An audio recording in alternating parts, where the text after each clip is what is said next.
In today's video, we're going to be taking a deep dive into the history of the Gibson Les Paul Goldtop, arguably the most iconic guitar ever made. So join me for this journey and let's get started.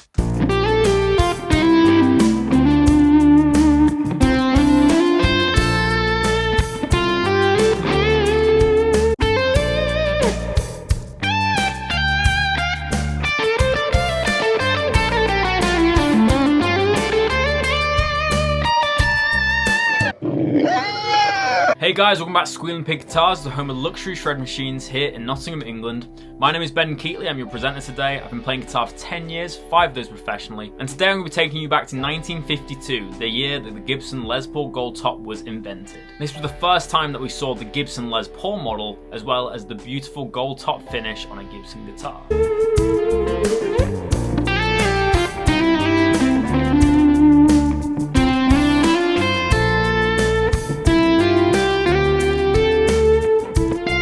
So let's talk about the different models that we're going to be looking at in today's video. We have the 1952 Goldtop, which looks like this. We have the 1954 Les Paul, which we have a reissue of to show you today. We've got the 1956, again we have another reissue of this. And then we have the 1957 spec, which is arguably the most iconic one of the lot. Each one of these years kind of vary slightly in specs, and we'll obviously talk about the differences of them today. So let's take a trip back to 1950.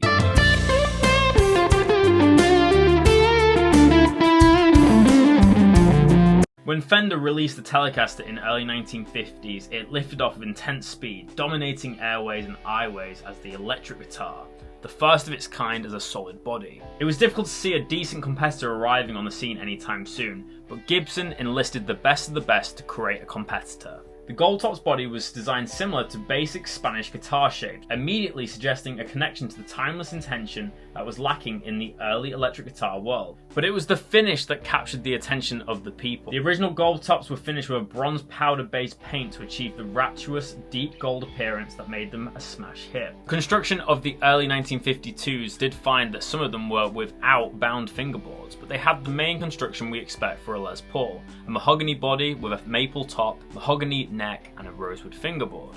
The early hardware for these guitars was a trapeze style tailpiece which had no bridge saddles, so it was very hard to intonate this guitar. It also was under wrapped, so you couldn't palm mute on these guitars and would actually have to use a mute. You can see in most guitars of this era, they would actually include a mute. So the Fenders, the Rickenbackers, this little foam piece that you'd put underneath the bridge to mute the strings, very similar to a violin. Obviously nowadays we don't need that because most guitars have a bridge where the strings go over the bridge rather than underneath, so you can mute them with your hand. It featured two P90 pickups, which were the new pickups for the time, and it definitely has a very unique charm about it. This guitar really took guitar making to the next level. It was a lot more ornate than the Telecaster, with the lovely trapezoid inlays, the binding, the gold finish, the kind of impressive looking hardware. It was really a tier above the Telecaster. In 1954 we then got the second version of the Goldtop.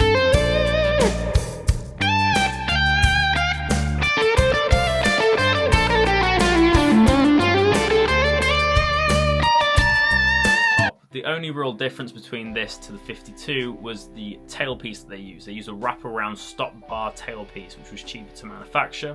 And in 1956 we had the invention of the ABR1 bridge, which allowed better intonation, as that was the main complaint of the early Goldtops, was that they couldn't intonate as well as they should. So therefore they invented the ABR1 bridge, which was able to set intonation for each individual string. And then in 1957 they released the Gibson Les Paul with the ABR1 and stop tailpiece, but now with the newest innovation, the PAF humbucker. The initial purpose of the PAF was to simulate the tone that you get from a P90 but without the hum. Obviously, the PAF being a humbucker reduced the hum down and still has a very bright characteristic.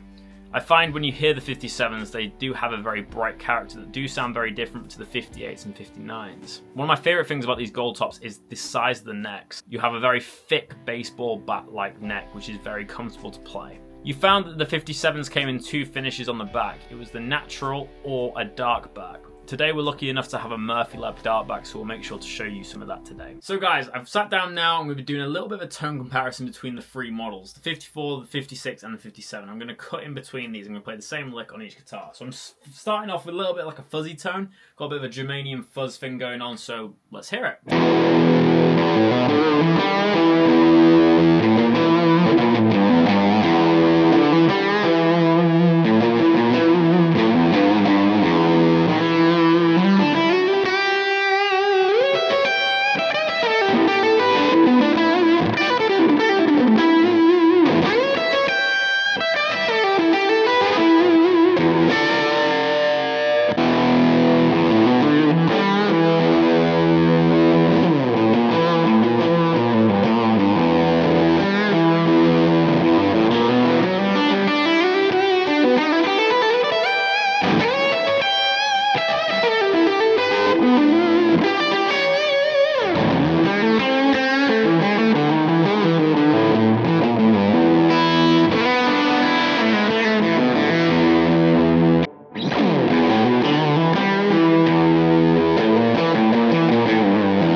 Let's hear the neck pick up with that same tone.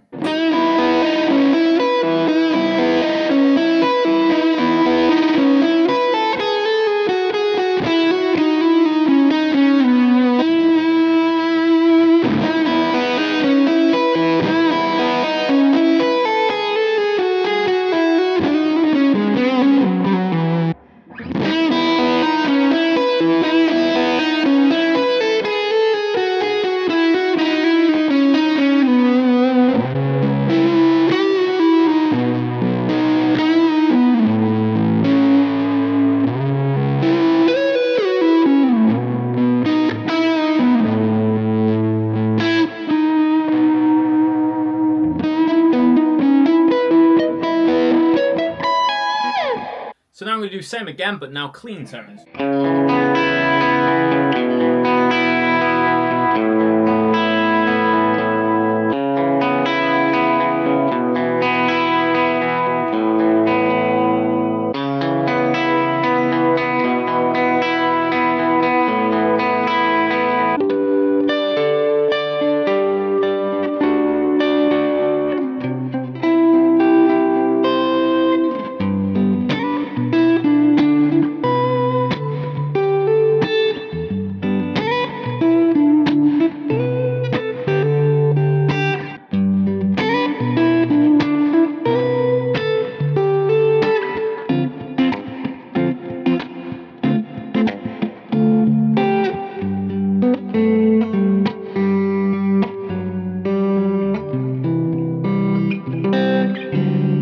So guys, thank you so much for listening to today's video. My favourite guitar from today's episode has to be the 54 Murphy Lab that we've got in. This is mainly because it has the P90s and I really love that sound of a kind of spanky P90. But also I love the heavy aged finish. I think it really adds to this guitar, and especially the resonance on the neck. You can really feel all the vibrations of this guitar. My second favourite was the 57 Darkback. Again, them PAFs have such a bright tone to them and really rocked out and sounded amazing. Make sure to leave your opinions down below and requests for future videos, and make sure to give a like and subscribe if you enjoyed today's content. We're going to be giving away a guitar at 2,000 subscribers, so make sure to be subscribed to be entered into that giveaway, and click the bell icon whilst you're there to be notified when we make a new post. But thank you so much for watching these history videos. I really hope you've enjoyed. My name's been Ben Keightley, this is Squealing Pig Guitars, and I'll see you in the next video. Keep rocking guys, see you soon.